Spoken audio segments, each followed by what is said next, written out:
호흡곤란과 가슴 통증을 호소하는 그녀의 증상은 심근경색과 폐혈증, 당뇨합병증이 원인이었다. 게다가 그녀는 이미 다리가 썩는 족부궤양으로 2차례나 절단 수술을 받았다. 괴사는 다시 무릎 위까지 퍼져 3번째 절단 수술을 해야 하는 상황. 28년 전부터 당뇨병을 앓았던 김학순 씨. 당뇨병을 방치한 대가는 끊임없는 합병증의 연속이다. 그중에서도 족부궤양이 무서운 이유는 생명에 지장을 주지 않으려면 괴사한 부분을 잘라내는 것이 유일한 치료법이기 때문이다. 한 사람의 몸을 끝까지 망가뜨리는 당뇨. 당뇨가 정말 무서운 이유는 바로 이 합병증이다.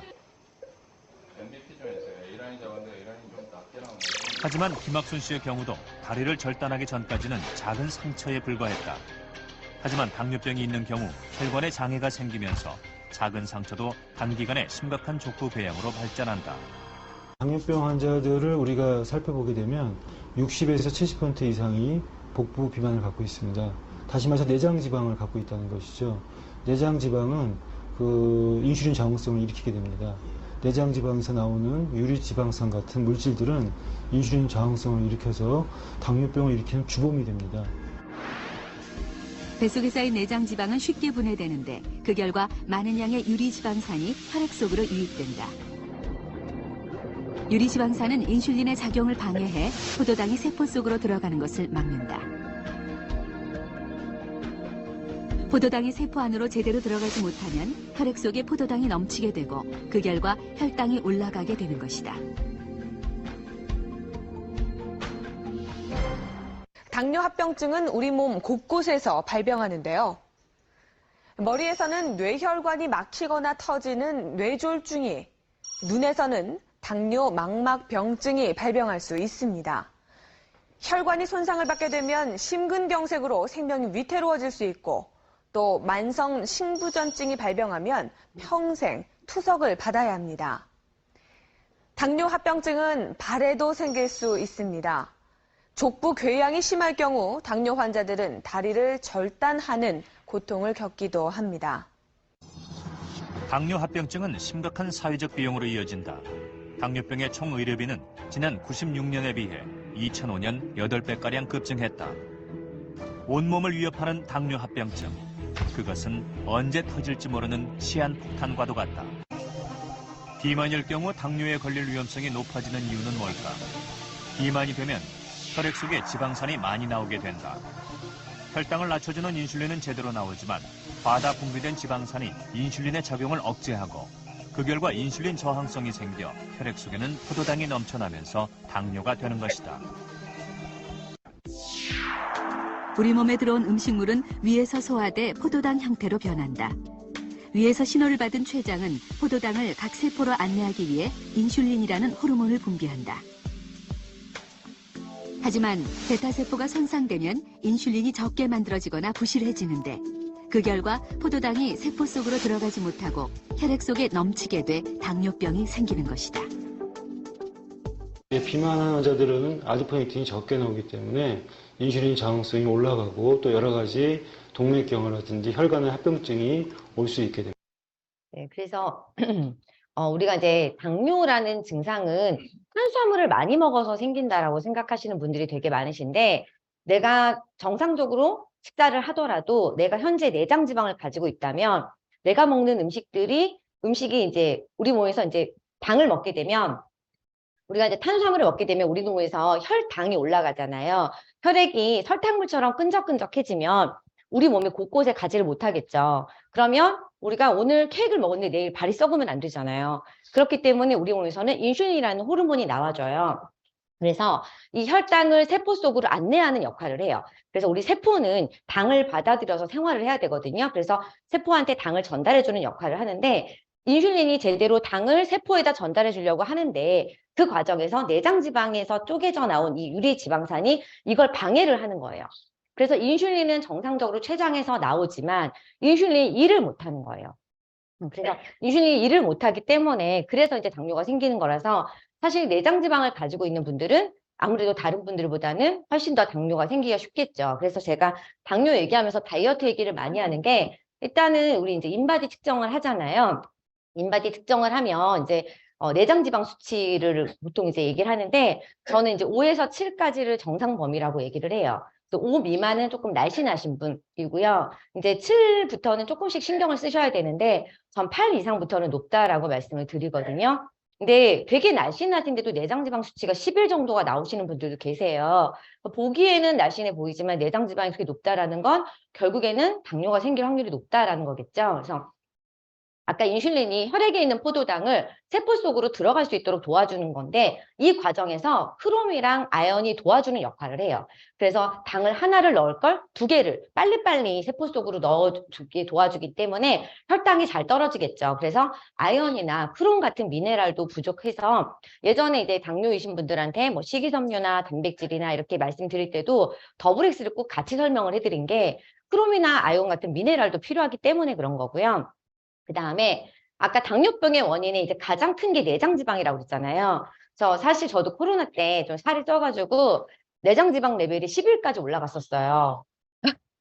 그쵸. 근데 밖으로 갔을 때 사람들이 잘 모르죠. 근데 지금 제가 일단은 7까지 떨어뜨린 상태거든요. 근데 그때는 약간 마른 비만이라고 그랬는데 이제 복부 비만만 쪄가지고 그래서 이제 통짜 원피스 입고 다니면서 이제 저를 가리고 다녔었는데 몸무게도 사실은 제가 지금 다이어트를 해서 사이즈도 좀 줄여서 청바지 29까지 입었었거든요. 근데 지금은 25를 입어요. 그래서 4인치 정도 제가 줄었고 내장 지방도 줄었고 그렇기 때문에 제가 이제 다이어트 얘기와 내장 지방 이야기를 같이 많이 하고요. 그러면 나는 이미 내장 지방이 있는데 이거 내 지방들이 내가 음식 먹을 때마다 다 방해하잖아요. 다행히 셀레늄이 들어가면 인슐린의 저항성을 좀 낮춰줘요. 그래서 아연, 크롬, 셀레늄 같은 미네랄이 중요하고요. 그리고 이제 인슐린이 정상적으로 나왔는데 아까 내장 지방 때문에 일을 못 하잖아요. 그런데 내 몸에서는 그럼 혈당이 높을 거 아니에요. 그럼 혈당이 높은 걸 인지하고 인슐린 공장인 췌장에다가 다시 연락을 해요. 야, 췌장아, 인슐린 너 제대로 만든 거 맞아? 계속 혈당이 이렇게 높은데 어떡할 거야? 그러니까 췌장은 나 분명히 만들어서 보냈는데 이상하다? 내가 덜 만들었나? 그래서 인슐린을 더 많이 만들어서 계속해서 과도하게 아침이고 밤이고 노력을 하다 보니까 공장이 망가지게 돼요. 나중에는 그래서 인슐린이 아예 만들어지지 않는 그 단계까지 가는 게 이제 췌장이 아예 망가지게 되거든요. 그랬을 때 이제 정말로 이제 심각한 당뇨가 생기게 되고 그런 분들은 이제 인슐린 주사도 맞으시고 뭐 요즘에 인슐린 펌프 같은 것도 하시는 분들이 있는데 사실 기본적으로는 내장 지방을 없애는 게 우선이거든요. 그래서 그리고 또 하나 요즘에 당뇨 있으신 분들 많으신데 당뇨 있으신 분들 중에서 당뇨 약 안 드셔서 합병증 오시지 않아요. 약 드시는데 합병증 생기는 거거든요. 그럼 약으로도 어느 순간에 안 되는 단계가 오는데 그냥 나는 약 먹으니까 잘 떨어졌어 라고 생각하시면 위험할 수 있다는 거죠. 전 사실 좀 예전에는 이제 혈당 지수 70 이상이라고 했는데 저는 이제 요즘에 더 보수적으로 그래서 저는 이제 제가 소비자들 얘기하면 그래요. 나는 당뇨이신 분들이 나는 안 먹어. 안 먹는데 계속 당이 높아. 그래서 먹는 거 보면 사과 1개를 아침에 건강을 위해서 드신대요. 저는 사과는 3분의 1개 이상 드시면 안 된다라고 말씀을 드리거든요. 우리는 바나나 1개 정도 먹어도 된다고 생각한대요. 아니에요. 바나나도 반 개 이상 드시면 안 되고요. 사과랑 바나나랑 같이 드시면 혈당이 올라가요. 예, 그래서 나는 과일만 먹는데 계속 혈당 조절 안 된다고 생각하시는데 식단 보시면 분명히 혈당이 올라가는 식단을 하고 계시거든요. 과거보다 지금 현재 당이 높아졌잖아요. 요즘에 토마토도 달잖아요. 그래서 옛날에 생각했던 거 생각하시고 드시면 안 되시고 그래서 이제 당뇨 있으신 분들 보면 다 식습관이 탄수화물 위주의 식습관을 갖고 계세요. 그리고 그거는 이제 상식으로 요즘 많이 알고 계시는데 첫 음식을 탄수화물을 먹게 되면 혈당이 더 잘 올라가거든요. 그래서 첫 음식은 단백질로 드시고 마지막 음식을 탄수화물로 드시라고 반대로 설명을 많이 해드리고요. 다행히 아까 당이 들어오면 인슐린이 분비가 되잖아요. 그런데 이제 식이섬유를 같이 먹게 되면 인슐린이 좀 덜 나오게 돼요. 그래서 인슐린을 절약하는 역할이 되기 때문에 우리가 식이섬유를 드셨을 때 당뇨 예방에 많이 도움이 된다라고 얘기를 하고요. 또 인슐린이라는 건 우리 몸에서 아까 호르몬이 나온다고 그랬잖아요. 당을 낮추려고 나오잖아요. 그런데 얘가 기능을 못하니까 췌장에서 더 많이 만들어내니까 인슐린이 많아지잖아요. 근데 과도한 인슐린은요. 지방 합성을 촉진해요. 더 빨리 내장 지방을 만들어요. 그러니까 닭이냐 달걀이냐인데 그래서 인슐린이 나와서 지방이 많아지고 또 동맥벽도 두껍게 만들기 때문에 동맥 경화도 잘 생기거든요. 그래서 인슐린이 많이 나오는 고인슐린 혈증이 다이어트에도 해롭고 동맥경화, 고지혈증 모두에 다 적이다라고 얘기를 하시고요. 할 수 있고요. 단백질은 어때요? 당이 아니잖아요. 인슐린은 당을 세포 속으로 전달하는 아이잖아요. 그러니까 단백질이 들어오게 되면 인슐린이 안 나오겠죠. 그래서 탄수화물을 먹을 때 단백질이라던가 식이섬유를 같이 먹어주는 게 탄수화물만 먹고 나중에 단백질을 먹는 것보다 훨씬 더. 그래서 먹는 방법이나 순서도 사실은 중요하다라는 거고요. 우리가 무심코 먹는 이 음료수 하나에 설탕이 이렇게 많이 들어있어요. 그래서 오렌지 주스 드시면 설탕물 드신 거지 과일 주스 드신 거 아니거든요. 그래서 저는 일단 음료수 다 끊으라고 말씀을 드려요. 식이섬유는 아까 이제 우리 몸에서 흡수되지 않고 배설되는 탄수화물이고요. 식이섬유는 두 종류가 있어요. 수용성이 있고 불용성이 있죠. 그래서 수용성 같은 경우는 혈관을 깨끗하게 청소해주기 때문에 이제 콜레스테롤이라던가 이제 담즙산 이런 것들을 배설시켜주는 역할을 하고요. 불용성은 또 장을 청소해주죠. 그래서 우리 장에 스케일링 하듯이 치석 제거하듯이 그래서 매일매일 장을 칫솔질하듯이 불용성과 수용성 같이 드셔주시는 게 좋고요. 특히 수용성은 이제 우리 포만감 같이 주잖아요. 그래서 저 같은 경우는 이제 제 소비자들한테 수용성 식이섬유 저희 화이버 파우더는 하루에 2포 그리고 화이버 비츠 하루에 2스푼 이렇게 먹는 거를 가장 많이 권장을 해드려요. 그래서 아침 저녁으로 그렇게 먹으면 식이섬유 하루에 20g 정도를 먹게 되거든요. 그래서 음식으로 먹는 거가 한 25g 이상 먹는 게 좋으니까 일단은 우리 제품으로 일단 보충을 하라고 말씀을 드리고요. 그래서 뭐 당뇨, 비만, 대장암, 그다음에 혈관도 깨끗해져요. 그래서 사실 이제 저희 스폰서이신 그 이재성 사장님 같은 경우는 딱 하나만 뉴트리라이트 거 중에서 뭘 먹냐라고 했을 때 첫 번째로 식이섬유를 제일 많이 한다고 얘기를 하시고요. 제가 처음에 감동받았던 제품도 식이섬유인 게 약국에서 일단은 안 팔아요. 안 팔고 수용성을 팔기는 파는데 굉장히 비싸거든요. 그래서 수용성 한 2-3가지 정도 들어가 있는데 한 달분 가격이 한 5-6만 원 정도 하고 만약에 불용성은 더 비싸요. 그래서 불용성과 수용성을 따로 먹으면 그래도 한 달에 한 20-30만 원 정도 들지 않을까라는 생각이 들거든요. 근데 가격이 너무 저렴해서 처음에 대단하다라고 생각을 했던 게 저는 사실은 화이버 비치였던 것 같아요. 화이버 파우더는 일단은 간편하죠. 간편해서 뭐 우리가 어디든 타서 먹을 수가 있잖아요. 그래서 제가 먹는 모든 음식에 같이 타서 먹을 수 있어서 좀 편하게 드실 수가 있고요. 근데 정말 좋은 거는 화이버 비치예요. 먹기는 힘들지만 수용성과 불용성이 다 들어가 있고 17가지 통곡물이 되어 있잖아요. 한 스쿱이 5g이에요. 그래서 화이버 비추로만 먹으면 한 스쿱 먹으면 굉장히 적게 드시는 거예요. 그래서 화이버 비추로만 먹었을 때는 하루에 거의 4스쿱 드셔야 20g인 거니까 파우더랑 같이, 파우더는 한 포가 5g이에요. 그래서 파우더랑 같이 먹으면 파우더 2포, 그다음에 식이섬유, 화이버 비추 2스쿱 정도 드시면 적당하다라고 생각을 하고요. 이번에 이제 나온 게 글리코다운이죠. 근데 글리코다운 같은 경우는 일단 아까 얘기했던 크롬, 아연, 셀레늄이 들어가 있어요. 제가 PPT를 만든 거는 6년 전이었는데 제 PPT를 보고 만들었는지 글리코다운에 크롬, 아연, 셀레늄이 들어가 있어요. 그래서 우리가 부족한 미네랄, 꼭 필요한 미네랄, 정말 당뇨에 필요한 것들이 같이 들어가 있고요. 그리고 이제 여기서 보면 혈당 감소가 확인됐다라고 하는데 코르솔산이 이제 인슐린하고 유사한 활성 작용을 해요. 그래서 내 몸에서 고인슐린 혈증, 인슐린은 당을 낮추니까 좋은 건데 나쁜 짓을 2가지를 하잖아요. 얘가 지방 합성을 촉진시키고 동맥벽을 두껍게 만드는데 그런 일을 하지 않으면서 혈당만 떨어뜨리는 고마운 아이가 나와주는 거예요. 그래서 혈당이 같이 잘 낮아질 수 있게 도와준다라는 거고요. 또 하나 이제 다이어트에 도움이 되는 이유가 이 알파 아밀레이즈라는 게 뭐냐면 탄수화물이 분해가 돼서 흡수가 되거든요. 그래서 우리가 살이 쪄요. 근데 그걸 막아주는 역할을 해요. 그러니까 탄수화물이 분해되지 않고 그대로 장으로 나갈 수 있도록 좀 도와주는 역할을 하기 때문에 그래서 탄수화물이 살로 가는 걸 좀 막아주는 역할을 하죠. 지금 제 주변에는 당뇨 환자가 아닌 분들, 그냥 다이어트에 관심 있는 분들이 다들 이거 나오면 먹겠다고 기다리고 있거든요. 그래서 제가 이거 믿고 너무 탄수화물 많이 드시지 말라고 말씀을 드리는데 사실은 저도 먹을 생각이에요. 네. 그래서 이제 혈당 수치가 떨어지는 효과가 있다라고 얘기를 하고요.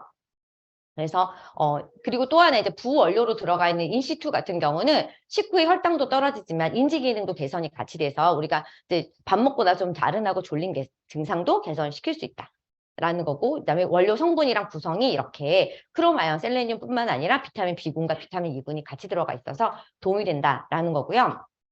그다음에 당뇨에도 아까 중요한 거 제가 단백질 말씀드렸잖아요. 이게 혈당을 좀 그러니까 인슐린을 절약하는 역할도 하는데 또 인슐린 호르몬을 만드는 원료이기도 해요. 그래서 단백질을 안 드시는 분들이 호르몬이 좀 잘 안 만들어지는 경우도 있기 때문에 단백질 드시는 게 중요하겠죠. 그래서 식물성 단백질로 같이 해서 드시는 게 좋고요.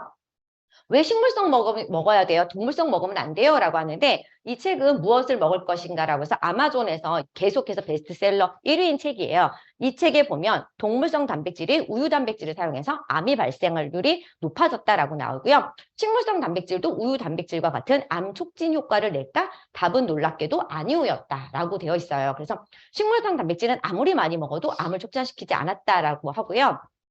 특히 우유 소비량과 당뇨병 연관성이 굉장히 높아요. 그래서 우리가 대장암이 육류는 알고 있지만 우유를 먹었을 때 당뇨 확률이 높아진다는 거 모르시는 분들 많으시거든요. 저는 당뇨이신 분들한테 우유도 가능하면 끊으시라고 말씀을 하고 대신에 저희 거 식물성 식이섬유 단백질로 같이 드시라고 말씀을 드려요. 그래서 식물성 단백질은 콜레스테롤 유방암 그리고 당뇨에도 위험을 저하시키고요. 혈압이라던가 모든 거에 건강에 도움이 되기 때문에 식물성 단백질로 드시면 도움이 되고요.